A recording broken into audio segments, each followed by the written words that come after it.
Hello, welcome to Michelle Sews Again. It's Friday, so you know what that means. It's another hashtag Friday Sews Day. If that sounds interesting to you, then please stay tuned.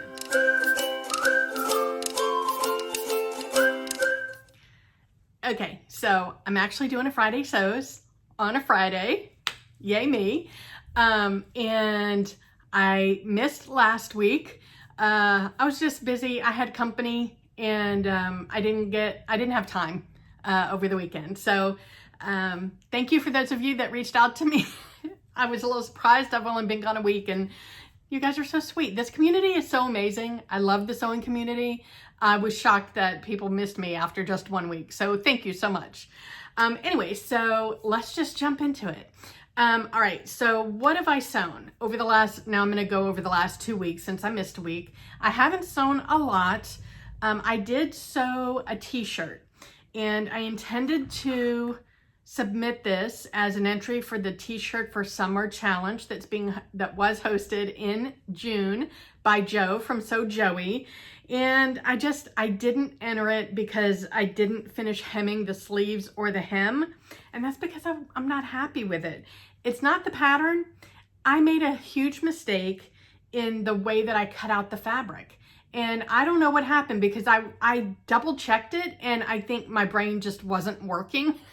So it's this really awesome fabric that I showed you guys a couple of times. The fabric is nice, but I laid it out wrong and I didn't catch it until I was halfway through cutting. I had already cut out either the front or the back and I was halfway through cutting the other side of the bodice when I realized that I cut it with the stripes running crossways. And with my bust, it just isn't flattering. So I didn't finish it. I don't know. I think I'll finish it. My sister might like it. I don't know. I do like the pattern though. This is the Helen's Closet Elliott sweater and tee. The sweater version has like a mock neck. It's got long sleeves. It's got a high-low split hem. Super cute. I will be making that in the fall. And then it's just a basic t-shirt. You know, it's a raglan sleeve t-shirt. The raglan actually comes up a little bit higher. Like I've got the fin t-shirt where the raglan comes right here. This one, the raglan comes kind of like that. And so it's kind of interesting. It's a little bit of a different cut. And I do like the pattern. I just am not happy with the way that the stripes, I mean, it just like makes my boobs look like they're just out there. So my sister might like it. My sister's body looks almost exactly like mine, so I don't know if she will or not. She's a little less picky than I am. So, but the fabric is so nice and soft. It was easy to work with. The pattern was super easy to follow. I didn't have any problems with it. So yeah, that's that, and oh well. Okay, so what else did I work on though? I didn't sew anything else, but I did dye some things. Like I said, I had company over. My sister-in-law and my nephew were here from Thursday through the weekend, and we had an ice dye party. We did some reverse dyeing, we did some straight up ice dyeing, and after they left, I did reverse ice dye on a pair of jeans. Let me get you the jeans. Okay. So the jeans I love so much. I took these jeans, I bought these jeans at Walmart for 20 bucks. So I figured if they got screwed up, it wasn't that big of a deal. So what I did was I tied the jeans up, and on one leg, I did an accordion fold. Let me see if I can recreate it here for you. I just kind of folded it up like that. Do you see the accordion pleats? And then I tied it all the way up the leg with those accordion pleats. I tied it in random spots with deer sinew. It's an artificial sinew, so don't think any deer were harmed in the making of the sinew. It is basically just a waxed thread or a waxed string.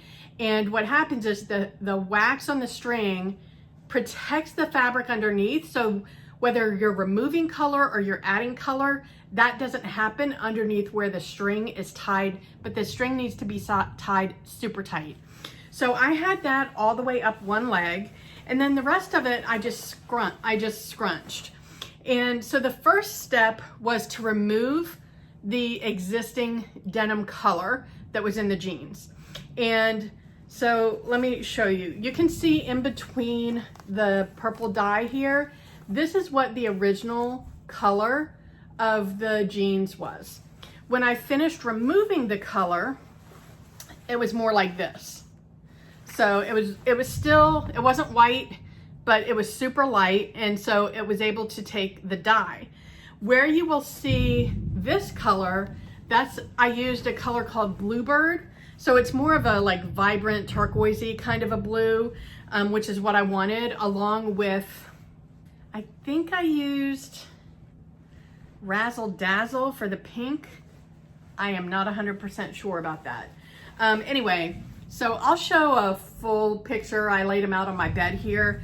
But I just love the way that those colors work together. I did use a little bit. I had a little bit left of the shiitake mushroom. It didn't really show up that much because I didn't have a ton. So it showed up a little bit in some spots. But I just love the color, the purple and that blue together, I think look really cool.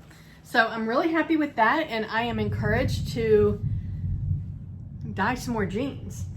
My sister-in-law and my nephew had a lot of fun, and I will show some pictures here. So my sister-in-law made 2 t-shirts for herself. One was a tank top, and it was so much fun to watch them because, you know, I've swatched all of my dyes. So they had the fabric swatches to go through and play around with what they wanted to do with the color combos. And it's just so fascinating to watch somebody else's mind think about how to put color together. And my sister-in-law, who is, you know, my artistic brother's partner, they're not actually married. I call her my sister-in-law, but they're both creative, artistic design people. I told you my brother is semi-retired from designing furniture. She is also a designer. They actually met at work many years ago. They were both in the design division. So, but she also did home decor and home furniture back in the day with my brother. So they're very creative people. My nephew draws, so it was really fun to watch them put colors together. I think all of the t-shirts came out great. My favorites are my sister-in-law's tank top, which I'll show right now. My nephew's t-shirt, which he did that all on his own. He did his folds himself. He picked out the color combo himself, and I think that one came out really fabulous. And then my nephew picked out the color palette for my brother's t-shirt. They did a reverse dye t-shirt for my brother, and it has Raven Black, which is a really cool color that splits. It's one of those ones that splits into other colors. He used Razzle Dazzle, that hot pink, and he used shiitake mushroom. So those colors together, like I never would have put those together, and I think my brother's t-shirt came out great. My brother's t-shirt was originally black, and we did the reverse dye, so we removed color and then added some back in. So yeah, I'm super happy with how all that came out, and we had so much fun doing it. So what are my upcoming plans? So you might have noticed, I haven't been posting as much the last couple of months as I usually do. Usually I do, 2 to 3 videos a week, and I've basically only been doing Friday sews for the last few months. And it's a combination of I had kind of lost my sojo. Like I was okay making a couple of things here and there, but I wasn't like, usually I'm all in. I want to do sewing all the time. But I haven't had that feeling lately, so I kind of lost my sojo. And on top of that, I also lost my YouTube Joe. Is that a thing? I kind of like wasn't feeling like making videos. And really the bigger issue was because I just didn't feel like getting dressed. And trust me when I tell you, if I'm not dressed and put together for YouTube, I'm looking pretty sickly. So that wasn't I wasn't feeling it. So it was an effort for me to get myself pulled together to do a video. And I'm kind of over that now. I actually, I woke up today, woke up in one of the best moods I've been in a while. And despite the fact that, I don't know if you can hear it, it's like thundering and lightning outside, it's storming, which it does every day for the past few weeks, right around this time. It's almost 4:30 now where I live, and it's like every single day there's a thunderstorm around this time, and it's depressing, but I'm not letting it bother me today. So I do have some plans for some upcoming videos, and I feel very encouraged that I have the mojo to get them done. So I'm gonna tell you what my upcoming video plans are. These are in no particular order. I have a fabric haul to do, I have a pattern haul to do, I have my thrift haul to do and share with you guys from when I went thrifting with Jen from Today in Jen's Sewing Room and Trish from Pinky's Farm. We had such a good day, such a good day. My haul, if you've seen their hauls, I got nothing on them. I got nothing on them, but I do have a few things to share. I also want to share with you what I've made since March, because I haven't done like a monthly roundup since March. What I've made and what I've spent, and I'm going to compare that to my budget. Spoiler alert, if you hadn't already figured it out, I've gone over my budget. Having technical difficulties here. Hopefully I can finish this video before my camera stops recording again.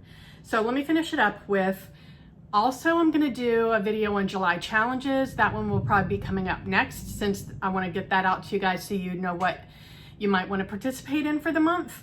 I have a tie-dye kit review and tutorial that I'm going to be doing soon.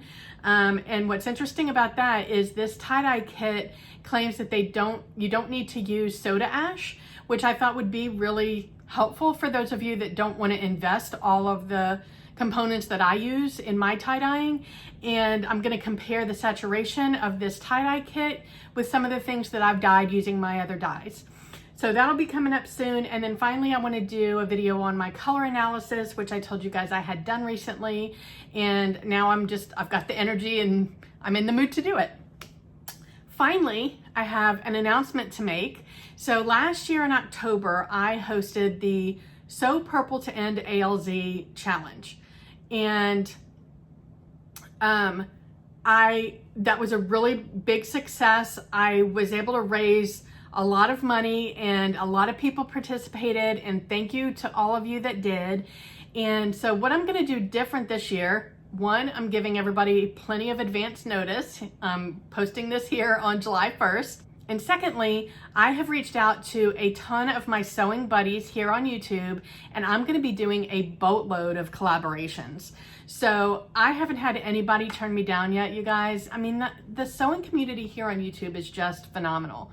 So thank you to everybody who's said yes so far. And I will be getting out the details to everybody once I've finished lining up all the collaboration. 1, to raise awareness. 2, to raise money.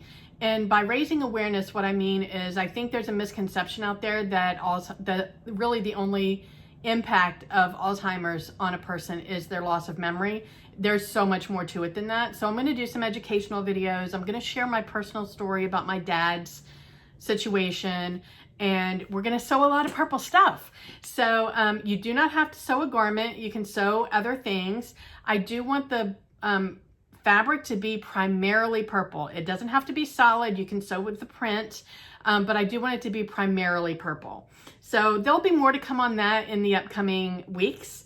And thank you to those of you that have already agreed to collaborate with me on that. And then finally, I have a little bit of life update, not a whole lot going on. I have a house update. So when I went to visit Jen and we did our thrifting trip with Trish, the town that I'm building my house in is the same town where Jen lives. That just happened to be a coincidence. I didn't know Jen. Well, I knew Jen when we signed the contract on the house. I didn't know Jen when we started evaluating what towns we were going to live in. So that was just fabulous coincidence that I happened to be in the same town as Jen. So after we finished our thrifting day, we drove by the house to check on the progress, and the roof now has whatever the black stuff is that they put on top. They've started digging, they've put in the framework for the pool in the back. So it's starting to come together. So I'm really excited about the house. And then my husband, who has been, he comes home for a couple of days a month. He's coming home for a whole week in July. So I'm really excited about spending some time with him, more than we've seen each other in quite some time. And that's kind of all I have going on. Wherever you are, I hope the weather is way better than it is here. And I hope you're able to get some sewing in. Thank you so much for joining me, and I will talk to you next time. Bye.